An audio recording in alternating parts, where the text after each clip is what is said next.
Hello, everyone, and welcome to another episode of the Conversations with Coaches podcast. I'm your host, Kevin, and today I am already delighted to be talking with Jamie Martin, whose last name I think we're going to talk about in a minute. This is curious. You made a comment about your last name, and I tried to pronounce it in my head, and I immediately gave up. So I'm going to ask you about that in a second. So hold that thought.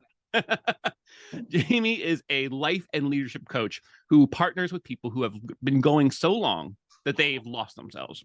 Working with Jamie, her clients own their power while doing the uncomfortable things that they've dreamed of doing.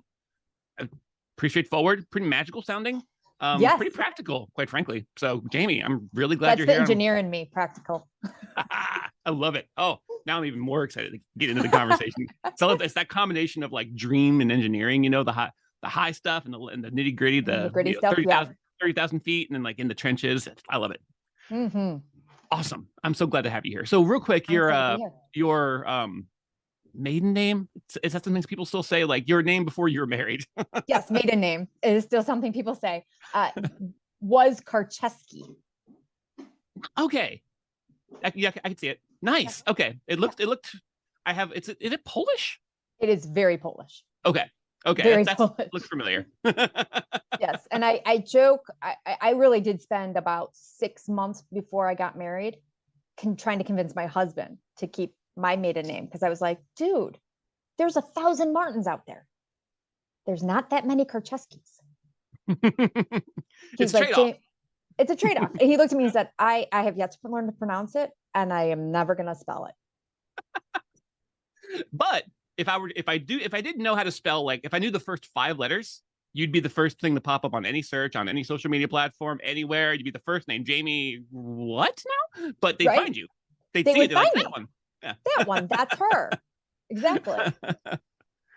Well, let's move out of naming conventions and move into how you got here. Kind of a big question, but I like to phrase it in a certain way because this process seems kind of familiar for a lot of coaches. How did you discover or realize that you were a coach? Maybe you already were one and didn't have a word for it, or you just decided that was the name that describes who you are, and you're like, oh, I think I want to do this for a living. And how did you move from that like realization, discovery into the coaching business you have today? Yeah, so I would say it started with first falling in love with leadership. I had the luck, I guess, of going to engineering school at Michigan, and Michigan has such a focus around leadership development, especially with the degree I went into. So I did industrial and operations engineering, which is very process oriented engineering. But as a result, they added a lot of entrepreneurship courses into that. So I got a chance to actually dive into that. And a lot of what we were talking about was leadership. And so I had all these different opportunities show up that I took advantage of, including I went to Leadershape, which is an organization that really does I think it's about a week-long intensive off-site camp for college students to learn about leadership. And it was incredible. And I ended up doing it the second year as a facilitator. And that's when I started being like, ooh, I like this. This is interesting. But of course, the practical side of me, which we've talked about, wanted to be like, I'm going to do something with my degree. I should do something with my degree. And I ended up in software. But that piece of me that really loved developing and looking at that bigger picture of what we can do with our lives and how do we shift out of where we are always was there. And interested in me like diving forward. So one of my mom's friends actually is a coach. And so I learned pretty early on, probably in my mid-20s, about coaching. And every few years I tap her on the shoulder and go, so tell me about this coaching thing. Man, I really think that's me. But I always kept holding myself back because I was like, I'm not ready. And then, the world shows you all the signs. I was constantly asked in the hallways from people, hey, can I talk to you about my career? Can I talk to you about this random situation at work that has nothing to do with your job? Right. And so I was always being pulled into these conversations and being pulled into leadership. I kid you not, even when I wanted to step back and out of it, I took a job. I was intentional of not being in a leadership role when I got hired. Within 6 months, I was promoted, and I was like, well, there goes that idea. It's funny how we're the little last break. to see it. Right? We're so often the last ones to see it, or last ones Yeah. to accept it. Last ones to accept it. Yes. And so I finally said to myself, a couple years ago, actually the world gave me the opportunity because I ended up in a very toxic environment where I was leading leading the product team. Hmm. And the organization was very toxic. It was just one of those environments where the competition that was being played out was just all about like backstabbing. And I looked at my husband one day and I said, this isn't it.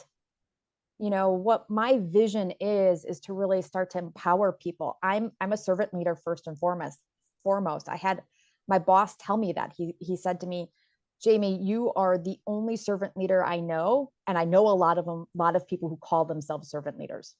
Hmm. And this is from a CTO.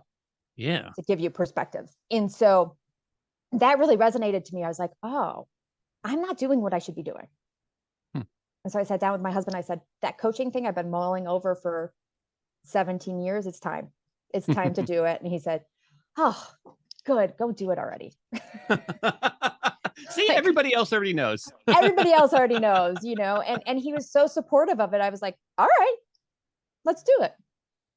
I love the timeline on that because you really, and this is so true. I mean, this is true regardless of whether or not you had jumped immediately at that first blush where you were like, where you first got that notion and went for it, or if, however long it takes, you're always on that journey. And I find like pretty much without exception that I can think of, every coach I talk to is on some stage in that journey. And some of them somehow like knew immediately, or circumstances just worked out where there's like the moment they realized it, they began, or they set off on that particular leg of the journey. But the moment you realize is the moment you begin. And every coach still has this sense of discovery and exploration. They're still on their own journey, even as they've figured out how to share it with others in a way that actually helps other people on their journey, doing the translation work and the inspiration work and the guiding. But yeah, every single coach, like I love the arc of the journey and how it's always ongoing. And there's still that sense of discovery and that sense of promise and going forward that I don't know, I find it quite intoxicating. It's one of the reasons I love talking to coaches so much. Oh, it totally is. It's one of those where I have a ton of coaches in my circle that I use for kind of that reflection and being like, oh, there's more for me to discover. Oh, I got to unpack this part of me and keep unfolding it and growing. And as I grow, I actually give more access to my clients to grow, which I love because it's just like, oh, did you know this little tip? I just learned this from my coach today. Like, she put that right in my mirror, so I'm going to flip it right back to you. I love that. So I very often, probably too often, find myself coming back to this analogy for the coaching industry. Rising tide raises all boats. And it really, like, a lot of collegiality among certain industries and groups and whatever you're doing in life in the world will claim something like that, like all out for each other. We're here to serve, we're here to grow together. But with coaching, it is the heart and soul. Every coach I've spoken to believes not only in what they're doing, but what everybody else as a coach is doing. If they acknowledge they might not be the right coach for a certain person, and then they immediately have like 3 or 30 recommendations for coaches that they know that might be good for the person they're talking to. It is really just this rising tide raising all boats for the coaches, for the people being coached, the giving, the receiving, the service.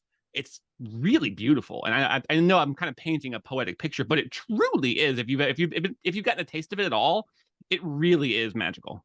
Oh, it is. And I'm getting tingles just when listening to you talk about it, because I think that's one of the things that I didn't expect when I went into coaching, because I was so used to being in a cutthroat industry. I was in advertising technology for most of my career, and it is cutthroat. And there's a lot of leaders who are command and control, or the competition isn't healthy, and it's not really about rising the boat. And even talking about competition, it's interesting. I think coaching is a great way to showcase what I was trying to explain to my past jobs, that we shouldn't actually look at competition. Because when we look at competitors, we're just trying to notch up a little bit. And if you look at some of the best minds in the world, they were looking hundreds of years out as to who we will be as a society, as humans. They were looking at how do we best ourselves in human society, not how do we best the company next door. And that, I think, is what coaches do. We're looking at how do we actually raise the floor for all humans. I was literally, those were the words that were in my head that were going to come out, because that's another one of my very favorite analogies, or like ways to understand the word, is like competitive analysis can be useful, like, technically speaking, from a professional standpoint. However, what you're doing is raising your floor. You're basically finding the minimum viable amount or thing that you could do and going one notch above that.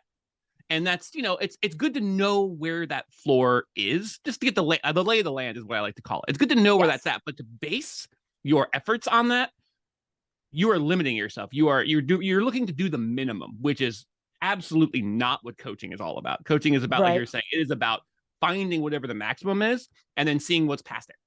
Finding, exploring the studio space, so to speak. And I love that dichotomy. It really does. It kind of makes me tingly now too, thinking about it, because that understanding that. And here's another one too. I'm just full of analogies today. It's another one that I've loved is that instead of competition, I like that the iron sharpening iron. I think it's like a biblical thing, like some Bible thing where it's like, as iron sharpens iron, so one person sharpens another. And I thought that was like a nice little poetic sentence or whatever. And I was like, oh, it's kind of neat the way we just kind of make each other better. And then it took me a while before I began to apply that to what would otherwise be like competitive environments, and the way some people are looking through competition to defeat everyone, as opposed to sharpening themselves and those around them, welcoming it not as a competition for someone who wins and everybody else loses, but just as a way to grow stronger together. I'm still thinking on that and learning that lesson. For sure. It's interesting you said that, because that's one of my first experiences with competition in that way. Was one of my first jobs at DoubleClick.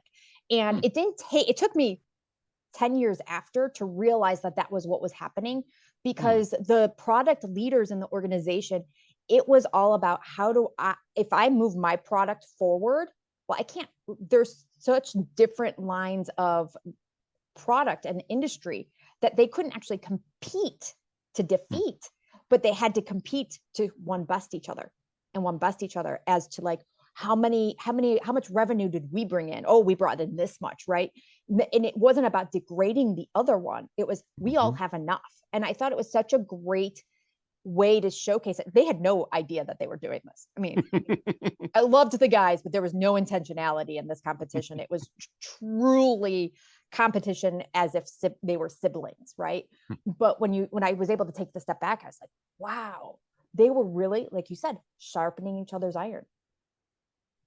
And there's that is exactly where a coach comes in, because some people will do this. Many people will do these things that are the exact like right way to go about doing something, where it's like everybody's working out and everyone's serving each other, but they don't know what they're doing. They're just got lucky, or they have they just kind of discovered it themselves. What a coach can do, and I like that word, intentionality.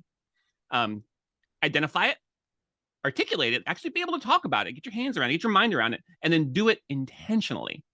And that's the next level, as in my opinion. And that's why I love coaching so much, and why I feel like it's a draw to people like you, is you see that. It's like, I see how you could do this, not by accident, not by pure luck, although luck is always involved. Let's talk about how we could do this intentionally.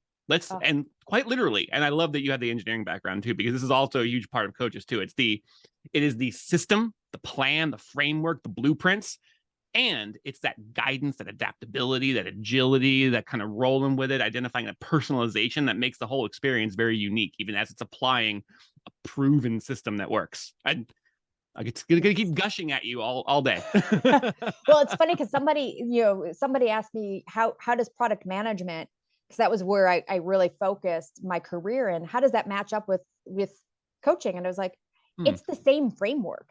Because as a product manager, if I'm doing product management in the purest form, which most organizations don't do, I will put it there.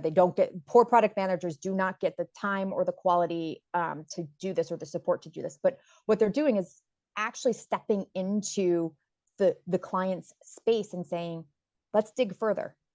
And one of my favorite examples is we did this at one of my organizations, and we had a client ask us for a custom report. And we kept asking, well, tell us what you're going to use it for. Very similar to a coaching question.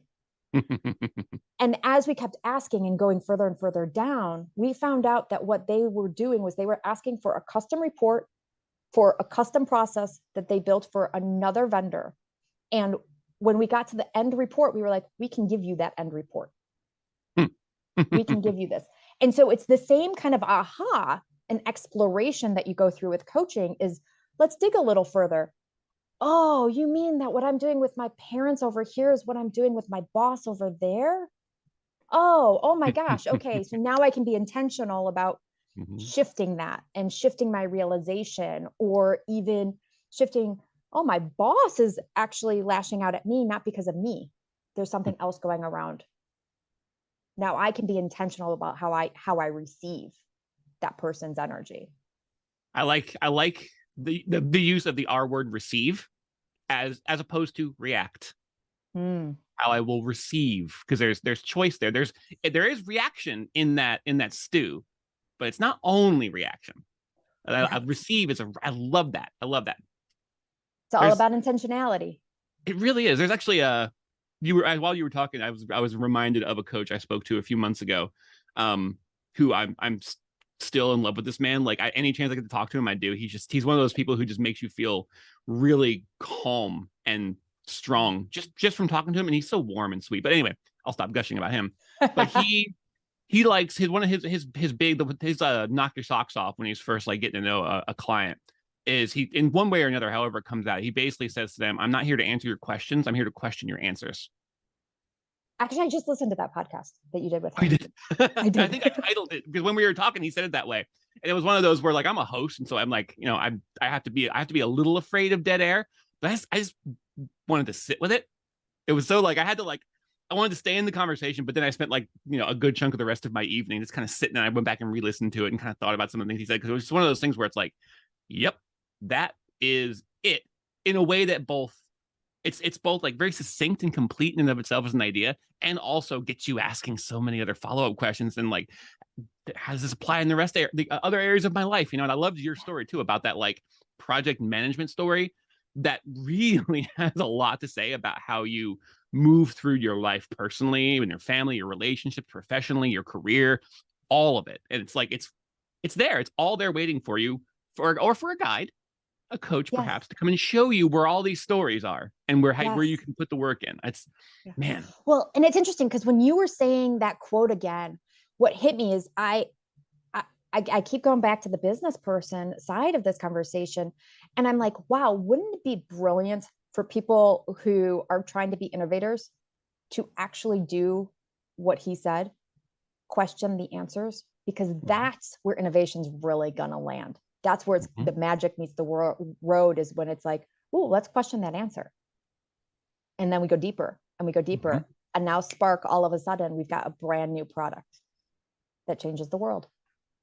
I could stay in this vein of conversation all day, like all day, but I'm like, I haven't even asked you about what your business, what your practice looks like today. So I want to, though it pains me greatly, I want to pivot slightly and give you at least a few minutes before we go to talk about, I mean, you're here now. What does your coaching practice look like today? Who do you typically coach, and how do you typically coach them? Like, one-on-one, group, keynote speeches. I don't know if you have any courses that you run, all the above, like, so, and who do you kind of focus on these days in your practice?